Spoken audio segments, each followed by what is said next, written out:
going on, everybody? This is BroncoJuggalo. And Bill. And today we are bringing to you the review for the 2005 film Hellraiser, DEADER. This is what I want to know is why the hell has this not gotten a big release on DVD or Blu-ray? I got a Blu-ray release, but it's out of print and extremely hard to find. And if you do find it, people usually want like $250 for it. Yeah. So, this movie came out in 2005. It was directed by Rick Boda. It stars Doug Bradley as Pinhead and Carrie Waher, I'm not sure, as Amy. Now, this follows Amy, a reporter, who investigates a cult called the DEADERs. Well, as she investigates, she finds the puzzle box. She opens the puzzle box, but she thinks it's a dream. The cult has supernatural powers. They're bringing people back from the dead. She's trying to figure out what's going on, and she falls into a big game stuck between the cult and Pinhead, who I guess is in a war with the cult. Yeah. That's basically it. Now, this is actually the first of 2 Hellraiser films to come out in 2005. The next one that we'll be reviewing, Hellworld, was rushed right out after this one and also came out in 2005. Why, I'm not sure yet. I'm sure I'll find out. Don't know. And the original script for this movie actually involved a final confrontation between Kirsty and Pinhead. Really? But the producer, Bob Weinstein, said, nope, The Ring is really what's popular right now. Let's make this movie like The Ring. So they rewrote the whole Pinhead script, which was more Pinhead-centric, to make this basically like The Ring. So we got this movie.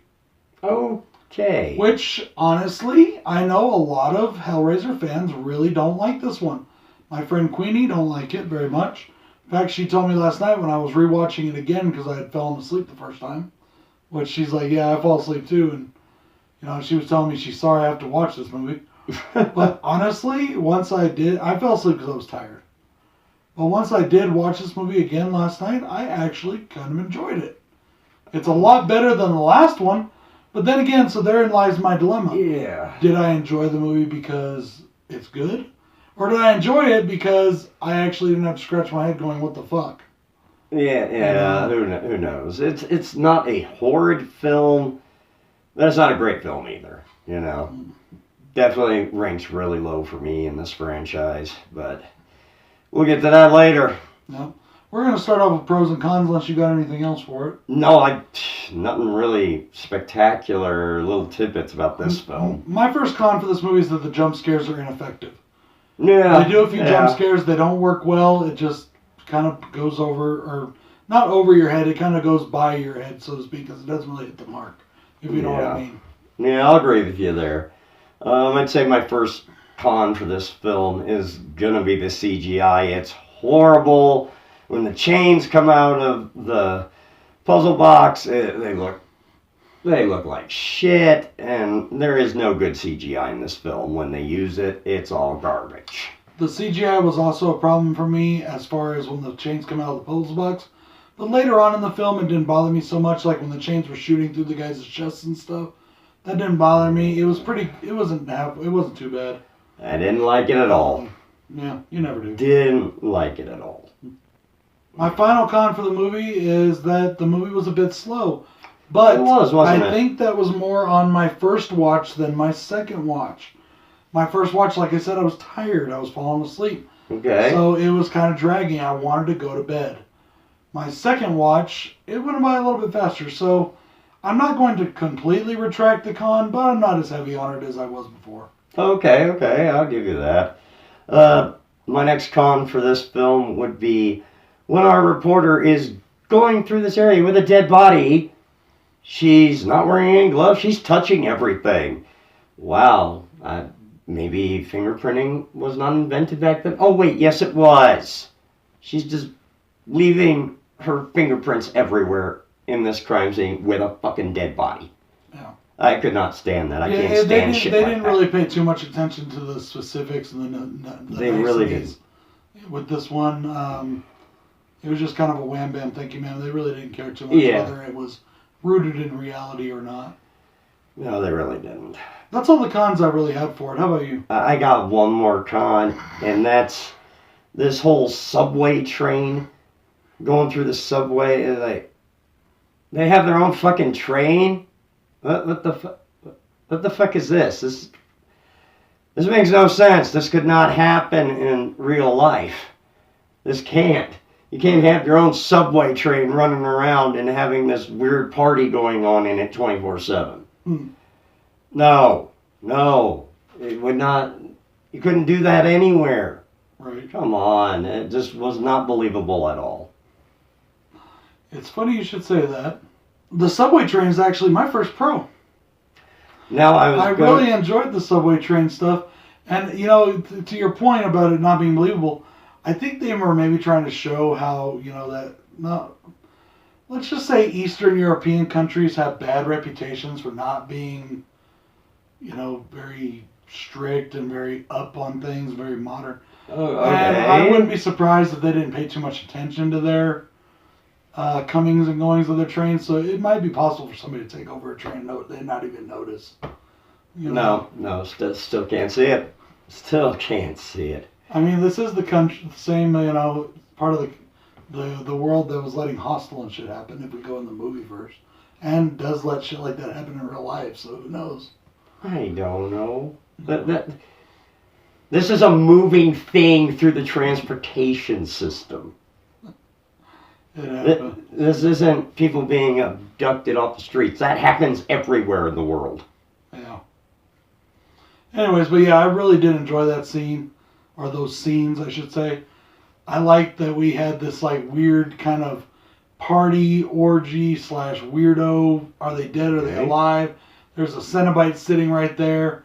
Just visually very entertaining and interesting scene. And that, I will go off of that. That was actually a pro of mine too. It wasn't believable, but I did like the visuals in the subway scenes, especially the last subway scene, where, all right, now everybody's dead. No. This was all, no, this was not happening. They've been here, but they've been all dead this entire time. Yeah, but then you see Homeboy at the end, he's one of those deaders. Yeah. All right, what do you got next? Unlike the last movie, which was so convoluted, I was just like, what the fuck? At least this one had a pretty interesting plot. I liked the plot too. You know, that is pro of mine as well, is the plot of this film. The name Deaders leaves something to be desired, but the plot was good. I like the idea of somebody like this cult leader who gains powers by opening the box. Ends up like in a war with Pinhead, trying to basically take over. He's trying to overthrow him to his own and overthrow the Cenobites. I think that's kind of cool. I thought that was a cool bit of the story too, that he's recruiting these people to take over and overthrow Pinhead. I did like that. I thought this is actually kind of inventive. You can't keep track of everybody in hell at all times. Right. Well, hell, look at the first movie. Oh, yeah, Frank escaped. So yeah, you can't keep track of everybody. So I did like this story as far as somebody trying not to escape, to take over. Yeah, that's what I really enjoyed about it too. It was cool. That was really cool to me as well. All right, my next pro for this film is we do get a lot of good blood and gore in this film. That was That's why we watch this stuff. Yep, that was my next one too. Hell yeah. The blood and gore is really good in this film. Like when the chains go through the guy, and there are several other scenes that are really nicely done. So I really love it when like chains and stuff like that go through things and leave perfect holes. Yeah. Like in Dusk Till Dawn when he's got the hole through his hand, he looks through it, or they look through. You know, that stuff's just funny to me. Okay. So I really do enjoy it. All right. I can get down with that. I really can. Yeah. Blood and gore in this was really good. When it was practical, well done. Yes. The makeup on the dead corpse chick was good. The one that's being hung, you know, she comes back to life, but it looked really good. All in all, very good practical effects when they use them. Yeah. Next, and my final pro, though, is the look of the new Cenobites. Oh, yeah. Even though a couple of them we only got to see very briefly, I really enjoyed their look. I thought they looked amazing. I hope that we get to see some more of those in this next film, which I don't remember a lot about Hellworld. I've only seen parts of it. I've never seen the whole movie all the way through. I don't think I've ever seen any of this movie, actually. Oh, cool. So, this would be a nice treat for me. Right. Yeah. And, yeah, what's your next one? My last pro for this film, I gotta give a shout out once again to Doug Bradley. He's amazing in this film, as he is in all of them, even when he doesn't get a lot of screen time in other films. He got more in this one, thank goodness. A little bit more. Yeah, a little bit. Not a lot, but a little bit more in this one, and thank goodness for that. But he is always great whenever he's on the screen. Yeah, and he does a great job. I do want to say, like I said, or what I was talking to you about before. Yeah. He's looking a little fat, guys. People talk about the fat Pinhead and Revelations. Doug was it didn't a little bother fat. But Doug's also getting old. This is in 05. He was an older guy at this point in time. Yes. Give him cut him some slack, but still, I noticed Didn't bother me. Anyways, guys, I am BroncoJuggalo. This is Bill. It is St. Paddy's Day when we're filming this. Maybe later when you see it. Happy St. Paddy's Day to everybody out there. Peace. And good night. Man, I wonder what he really does keep in this closet. Always wondered.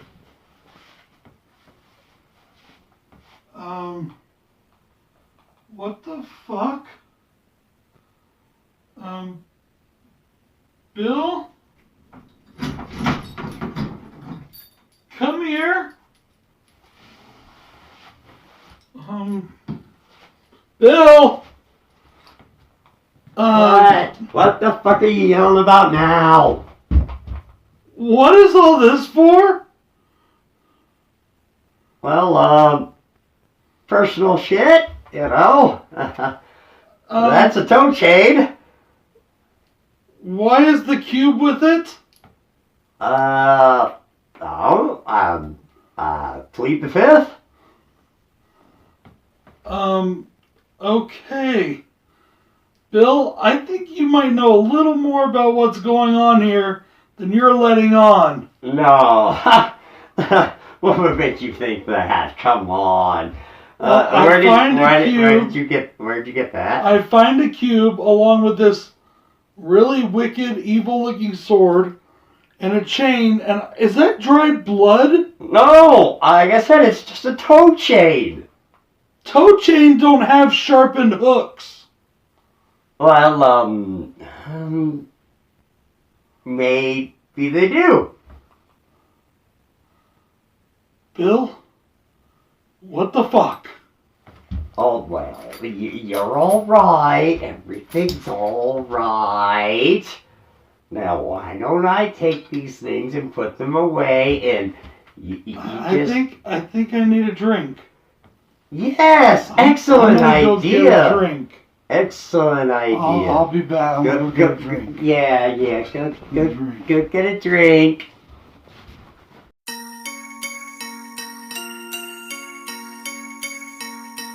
Talking about mob shit. Couple $100 grand, nah, ain't much. Mob shit. One phone call, you can get touched. Mob shit. Then we gave Tommy a to-do list. Mob shit. Good fellas always got a full clip. Mob shit. Keep the family